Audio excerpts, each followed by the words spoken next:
So, hi, welcome everyone to this week's podcast, Business Success by Design. I am your host, James Lawson, and with me, as always, is my incredible partner in business and in life, Angela Inzerillo. Listen, this week we thought we'd have some fun and actually give you a little bit of background about how we got to where we are from our days back in corporate. It's a bit of a journey, so I think we're going to have some fun with this. But yeah, we can't wait to get started, Angela. We're definitely going to have some fun. We're going to just pull back the curtain and share some of what it's really like to go from corporate executives to business owners. The good, the bad, the ugly. Mostly good. Mostly good. So listen, here's what I want. I want to go back to the beginning, right? So 2009. 9, yeah. Tell everybody what happened back in 2009. A lot happened in 2009. We had a lot of stuff going on personally, but that's when you and I got let go from our corporate jobs. Yes, no one wanted us. Hard to believe, I know. Shocking. We actually had some of the best years at those companies, but it just was time. It was kind of the economy, things were going down. So yeah, it was probably the best thing that could have happened to us. But yes, 2009, corporate didn't want us anymore. So, and I don't know if this is where maybe some of you guys, if the same's happened to you, but here we are, like the two of us, husband and wife, suddenly out of work, and we're like, shit, like, what are we going to do? Like, what's the kind of next stage for us, right? Because going back to corporate was always an option. Typically, what do? You brush up your resume, you call your friends and people that you used to work with, and you say, "Hey, I'm looking for a gig." So right, but we didn't. Not us.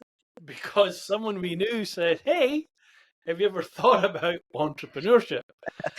So I think part of the problem was we couldn't spell entrepreneurship. So we get this opportunity, right? Yeah, something we never really even thought about. So yeah, Sig came to us and said, "Hey, what do you think about business ownership?" Didn't really know what that was defined as, but in layman's term, owning a franchise. So we were like, "Well, I really don't want to own a Subway. Five Guys you might have actually liked to own, but back in that day, we were looking at different business models for owning one, and yeah, there was a lot. Mobile dog grooming was one, Snap Fitness, dog hotel, 24-hour gym." A lot of brick and mortar. And we're like, this is not what we want. There's a high level of investment in money and startup.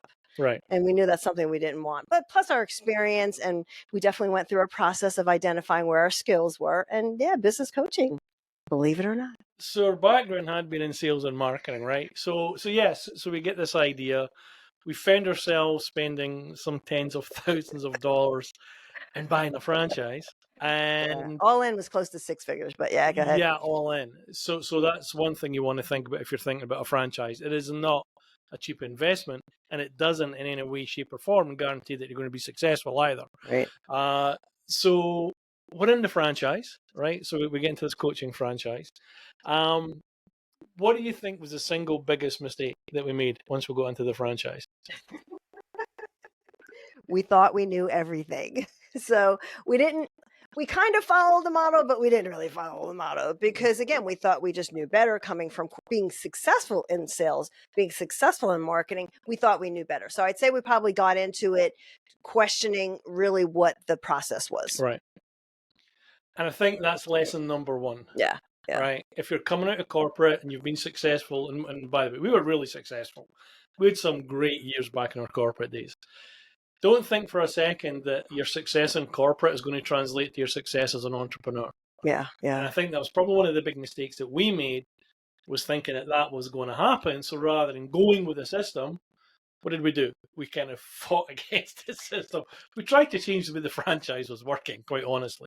Not that I said we thought we knew better, but we thought we knew ourselves better. And back at corporate, we did have a lot more systems and processes in place that supported us.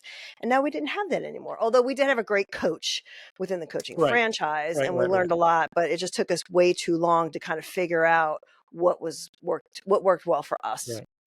So how long do you think it took us to move from excitement, hey, we're business owners, right? Yeah. To really this really high level of uncertainty about how we're going to make this work. Yeah, I think early on, so probably within the first year, because we had a nice runway, so we weren't eating the dogs and all that, so that was kind of good.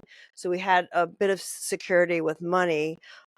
We were testing things out. We were excited. We were trying. We were failing quick. So I would say probably after the first year, it's like, oh shit, it's really hard to make six figures. It was a little bit easier back at corporate. And I remember one of the first questions I asked of the franchises, hey, when's the first six figure? When am I getting to my first 100K? And they were like, after a year, I understand getting your footing.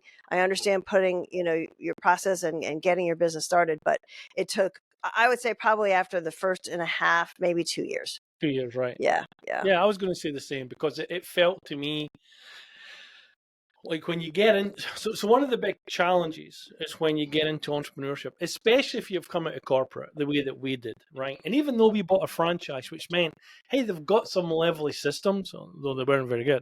The thing you forget is, to your point, that safety net, right? Yeah. So in corporate, you've got people behind you, you've got a team, you've got people out there who are doing the sales part.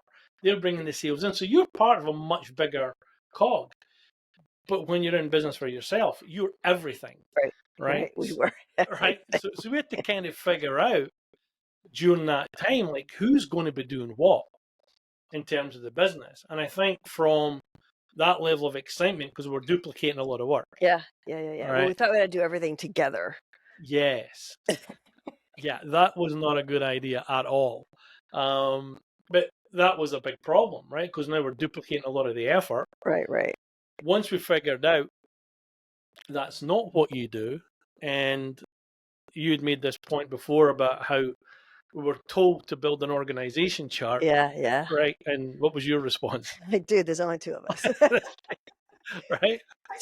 I tell people this today, and they look at me and go, dude, there's only two of us. There's only two of us, right? Yeah. It's probably the best thing we could have done, though. Right. Because what you want to do is to understand what part each of you are going to play in the organization, right. and where the ultimate decision is getting made. Well, where our strengths were, right. You still have to do like the finance, the marketing, the sales, the president, there's that top role, right? So once you define what areas of the business are critical to a successful business, right, then you have to say, okay, who's going to do those? Or who's going to do the majority? There certainly was leadership in each of those areas where we'd follow up with each other. But yeah, that was huge. Right. So lesson number 2, no matter how small you think you are, get an organization chart built for your business, and if you're in a partnership, especially, yes, understand the roles and responsibilities of each of you in that partnership. Right. So here we are now. We're going through this. And I will say one thing real too to consider, especially if you're one person starting your consulting or coaching business or what it might be, that getting outside help is critical. So if you think you're gonna do everything on your own, I remember us participating in some marketing resources program. It's like $200 a month. I'm like, what, are you kidding? What do we need that for? $200 a month. Now I would kill for that, right? So getting those types of services that can help you. So if it's just you, because I know we said we have 2 of us and everyone thought, oh, wow, we're going to be super uber successful, make millions of dollars with the 2 of us, when in fact we really needed to kind of outsource some of the smaller things that we weren't good at, that just took too much time. Right. And that's the key word. This is not about bringing people in as employees. When we talk about building your org charts, understanding who's going to do what, even if that means outsourcing to people like in Fiverr or whoever, or getting a virtual assistant, whatever it might be. Yeah. Right? Because your time is the most valuable thing you've got, and you don't want to waste it 100%. on a whole bunch of stuff that you're not really that competent at.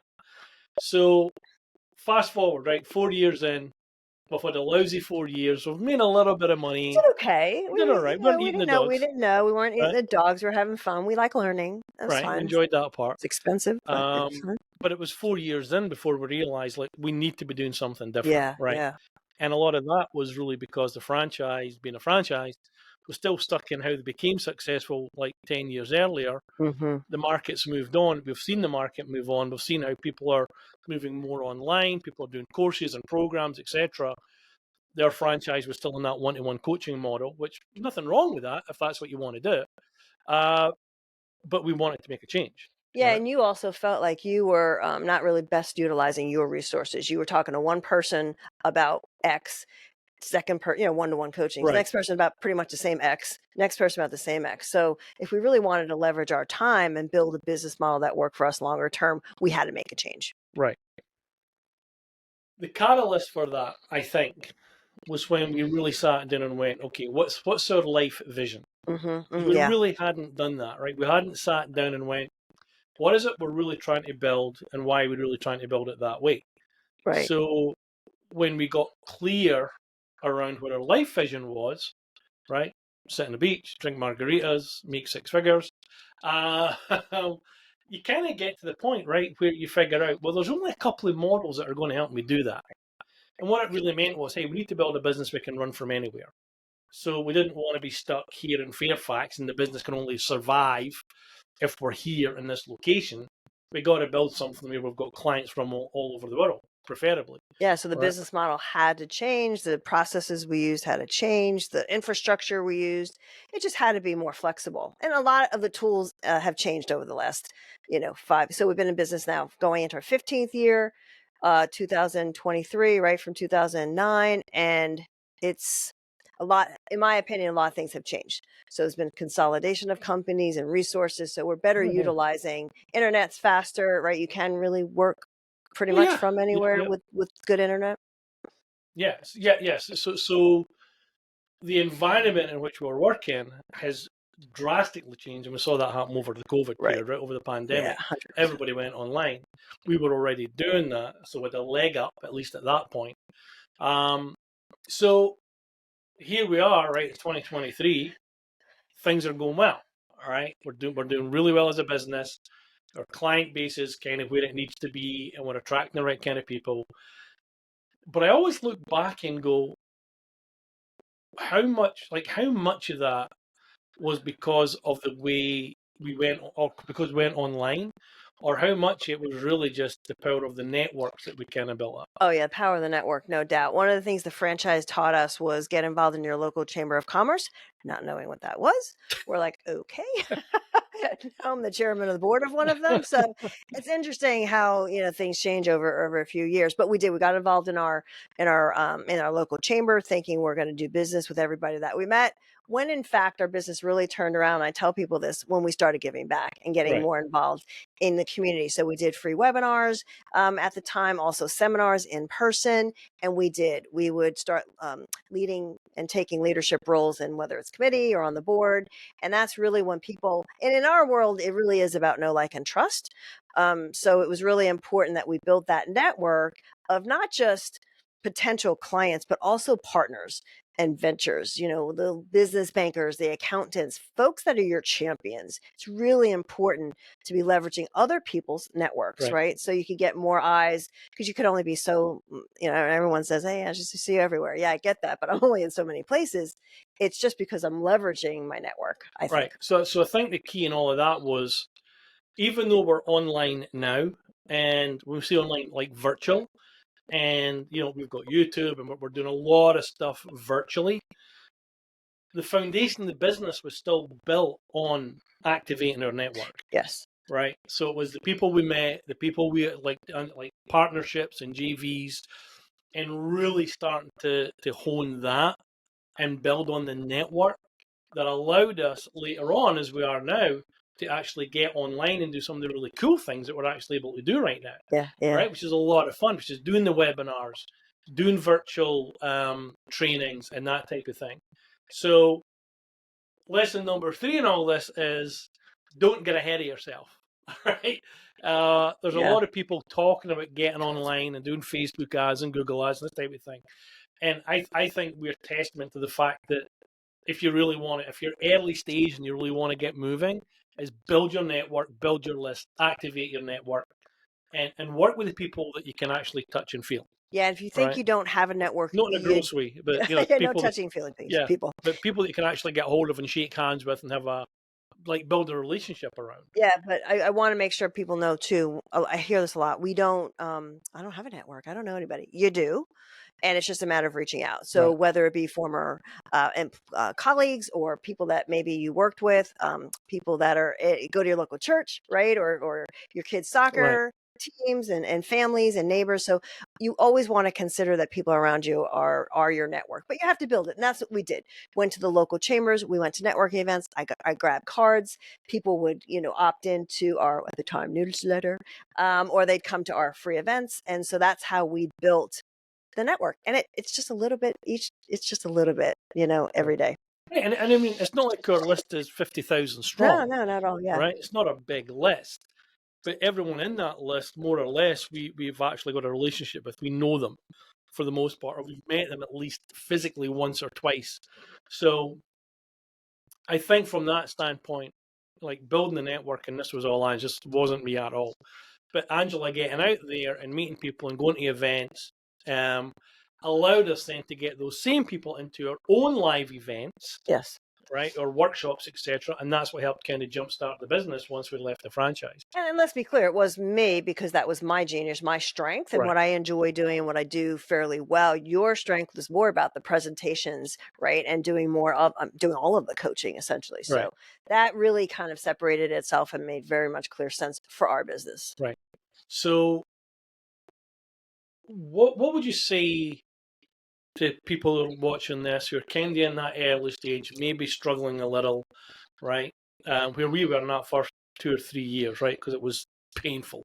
Well, because we tried to do too much, and think not everything was working. So yeah, it was a little bit. But we just thought we were supposed to be further along than we were. So what do you do when you do that? You just work harder. Right. Right. We did more of the wrong thing. So as James always says, you got to do the right thing at the right time. And we were doing the right thing. It was just the wrong time in our business. Right. I think we were trying to play much bigger than we were. Sorry, go back to your question. The question was like, what would you tell people in that stage right now who are maybe struggling a little bit, right? Or even a big bit, and they're thinking to themselves, like, is this ever going to work? Like, what's the advice that you would give them? I think it's important to take a step back. I mean, for you and I, it was fortunate that we had the same end mind in play. We get there very differently. We do things differently. And for some reason, he doesn't do things my way all the time. So I think it's really important that you get really crystal clear on what your end game is and then really understand the steps that it's going to take to get there. And I think we just struggled for so long trying to identify, like, who do we really want to work with? Well, we could work with anybody. And I hate that word. You can't work with anybody. Who should we work for? So I think getting real clarity on kind of who we want to work for, but what makes us unique and what stands out, so important to have, because then you're like everybody. So I think having clarity in that is critical. So clarity around who you want to work with, yes, call it your niche, whatever, right? But getting really clear on who that is going to be, making sure that the messaging is congruent with that, right? Yep. But the differentiation was a biggie for us because we struggled with that for so long. And even today, like we look at coaching. Yeah. And don't take this the wrong way if you're in real estate. But it's like everyone who comes out now is trying to be a coach. It's almost like a plan. It's like their plan B, right? Yeah. Or they've come into corporate and they're going into coaching because they think it's an easy business to be in, but it's not, right? Because it's like now everybody's trying to get into coaching. Yeah. And back in 2009 when we did it, it was really just starting to get traction, I think, as an industry. Mm-hmm. So in this last kind of 14, 15 years, it's really taken hold. So yeah, I think the differentiation part is really key. For us, it took us a little while to kind of figure it out, but it was almost an organic thing because we looked at the way we worked. Yeah. Right. And then we looked at everybody else. We're like, how we're working different to everybody else. Yeah. Yeah. Because with coaching, it was that whole, was I also like ask deep penetrating questions, right? And hope that the business is going to have a breakthrough. And we were like, well, why don't we just tell you the answer, right? Don't try and work it out. Like, we've been through this. We know what it is. Exactly. We know the path to go down. We know the mistakes that we made. By the way, there were plenty of mistakes. And that became our point of differentiation. And then we asked our clients, like that's one thing. That's the biggest way to find out what makes you separates you from your competitors is ask your clients, why did they choose you? Right. And for most of the folks that you talk to, any of the folks that used to work with us or work with us currently, it's about James just, kicked my ass, right? He's going to tell me what I need to do. So if you're serious about owning a business, you need to have reality. Don't let your ego get in the way. Don't put your head in the sand. Face up to reality. And I think that's what we did early on, where finally things turned, because, you know, we both have egos. Yours bigger than mine, of course. But it's really to say, hey, you know what? We need help, and we're Right. not as good as we think. And until that happened, things just started turning around. So there's this whole idea of like, you know what you know, Yeah. you know what you don't know, and you don't know, or you don't know what you don't know. There's right, this whole Yep. thing. Yep. And that's the biggest piece. Like, you don't know what you don't know. So for us to expect people to come up with the answer because we've just asked the right question, I'm not saying that can't happen. It just Yeah. takes way too long, right? So what we want to do is we want to make sure we contract that time, right, Mhm. for our clients, because we've been through it. So as we end this little session, which has been very cool, a lot of fun, what do you want to leave them with? Well, first of all, getting into business with your spouse. Call us first. All on that one. But, Mm-hmm. you know, really, we wanted to just share with you how excited we are to start this. And just because everybody asks us how we got to where we are today, coming from successful corporate to successful entrepreneurs, you guys always look like you're having fun. You look like you're not working. And we're like, well, we are working, but we just try to work smarter. So I just want to leave it with that. You know, if you've got any feedback or thoughts or things that you want to hear, we'd love to talk about them. We're happy to share kind of, I said the good, the bad, the ugly, and there is mostly good, but there is definitely some bad and some ugly, but we would have never had the good if we didn't have the ugly. So Yeah, I would say embrace the challenge, right? Because you're going to get challenged a lot doing this, and there's going to be that's true. times where you're like, I don't know if it's worth it, right? I don't know if this is worth me going on doing this, and not everyone is going to have the kind of runway that we had when we came in. We knew we had a runway. We knew we had time to get this thing going. Not everybody does, which is why we've put a lot of effort in making sure that the clients that we work with, we get into that success level Quick. really, really quickly, right? So they start to kind of make money. So I'd say, like, embrace the challenge.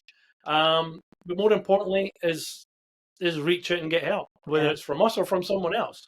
Just figure out someone that's in the place that you want to get to, who's been through what you're going through, who knows the way out, and utilize their expertise, right? Buying that talent is invaluable, because you're going to waste so much more time and money trying to figure this crap out on your own versus just getting someone who's been there and done it. Yeah.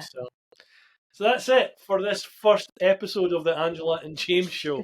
Of course, we do have our normal podcast, which you can go and get either through Apple, Spotify, whatever. Go to our website at impactbizllc.com, and you can see the or you can listen to the podcast there.